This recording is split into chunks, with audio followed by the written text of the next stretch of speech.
Let's talk about how to fight viral and bacterial infections naturally and as simple as possible. So let's head off. Are there natural substances that fight these kind of infections? Yes, there are. Well, of course you're going to say yes. But like really, like do these substances really make a difference? Yeah, of course, because I have tried it many times and I've seen the results.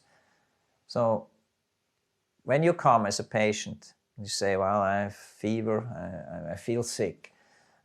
Most of the time it's a viral infection. But as soon as a viral infection is going on for 3-4 days, then because of the mucus on your mucosa, bacteria are adding, see? So usually it's a combination. See? That's why I prefer products that help for both. Okay, and what are these substances? Well, the best one I can tell you is oregano. This is a spice. It has antibiotic properties, and I combine oregano with boswellia. Boswellia is from a tree in India and has excellent anti-inflammatory properties. So the combination of both is my favorite. Of course, there would be another one, very effective. It's called Artemisia. The researcher, she was a Chinese lady in China. She discovered a substance in the Artemisia plant that cured malaria, and she got the medicine Nobel Prize 2015. And 4 years later, the WHO prohibited Artemisia. Worldwide? Worldwide, yeah. Not all the countries are following, fortunately. It's a mystery, see. There's no good reason for that, because Artemisia was used in Chinese medicine for 3,000 years. And Artemisia is what, really good for viral and bacterial infections? Mostly viral. As I said in the beginning, it's both, but this one is more effective in viral infections and the other two for both. See? So, but I'm hindered in using it because of this situation, and but this would be the best. Okay, but isn't this kind of make-believe nonsense? I mean, do these substances really work? Is there science behind this? Yes, there is. The problem is always with natural substances that scientific research is very expensive. See? A good study is easily costs $1 million or more, and nobody is paying that for a spice. See? That's our problem. But there are smaller studies with 40, 50 patients, and that's all I have in these cases. But there are some, and they show the effect. Okay. I mean, your job is to work evidence-based, Yes. right? I mean, you're a doctor. So is that enough for you? You say, okay, look, there are some studies, smaller studies. Well, look, I would prefer to have more, see? But some other plants, for example, turmeric, there are over 10,000 studies. It's amazing. See? There are more studies about turmeric than most drugs. See? So this one is excellent studied. Oregano, less. Boswellia is not bad. There are quite a few good studies there. So for me, it's enough evidence so that I try it. See?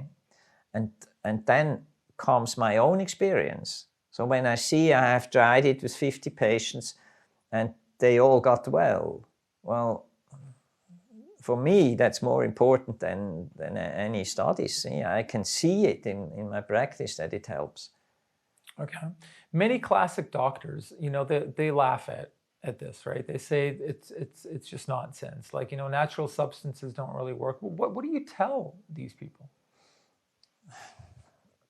this is a constant discussion. See? The majority of doctors are not believing that I'm successful. But I was an allopathic doctor before, and in cases of infections, I prescribed antibiotics, like all the other ones. And they work, of course they work. But in the meantime, we know that prescription of antibiotics again and again is really disturbing the entire gut, the bowel. And when kids got 5 or 6 times antibiotic in childhood, as an adult, they have bowel problems. They suffer from leaky gut problems and so on. And more doctors are seeing that. So the use of antibiotic is less and less. Yeah. And natural substances are taking the place, like even in the medical world, or no, not really. See, I know from pediatrics doctors, so children, that if they are treating tonsillitis or otitis media, in ear infection, they don't prescribe antibiotics anymore. Okay. But they don't prescribe natural substances, unfortunately. So they just prescribe painkillers, and so it's better than antibiotics, okay, but we could help the kids even better. See, when you add boswellia or oregano. Okay, so I feel a cold is coming. I have a sore throat. You usually can feel, when you're kind of dipping, right? What do I do? Simply, what do I do? Well, as I said, take oregano and boswellia immediately. Now it depends if you did some prevention all fall and winter or not. So I suggest for everybody to take vitamin D, omega-3 fatty acids, magnesium, vitamin C all winter long. If you did that, you can be sure that the flu will not be that intense.